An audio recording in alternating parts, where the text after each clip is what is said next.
That's Los Angeles County Deputy Public Defender Philip Dube. Philip, great to see you again. Thanks for joining us. Hey, Michael. How you doing tonight?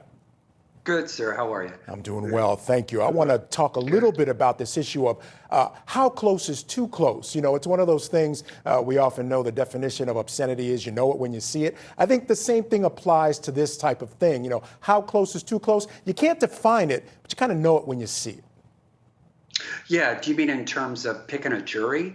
No, or in terms of kicking them? The issue that we just talked about was there was one of the potential jurors knew Ahmaud Arbery, and he even said to the point where if he saw him, he would give him a hug and say, hey, what's up? And so the judge was like, well, that makes me uncomfortable. We'll allow this guy to be struck for cause.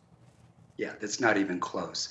I mean, there's an obvious actual bias in favor of the prosecution. And in order for these three co-defendants to get a fair trial, there just cannot be any kinships, special bonds, anything like that between the victim of a crime and the prospective jurors. Otherwise, you're setting up a guilty verdict for error for not kicking that juror during voir dire. Yeah, absolutely. Err on the side of caution. I think they definitely did the right thing there. I don't think anyone can dispute that. The other issue that came up today I want to talk to you about, and it made me a little uncomfortable, I guess. I want to know from your experience, are these questions regarding what church you go to and what denomination you are? Is that something we see often in these types of cases? Because I'm not used to seeing that.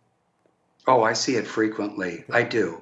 You know, especially here in Los Angeles, South LA, we have a lot of God-fearing folks who go to church all the time.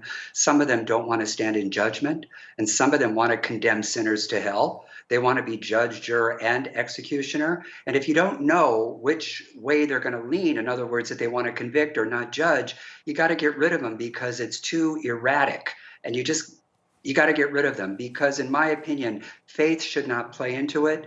Their verdict should not rest on scripture, but should rest on the evidence.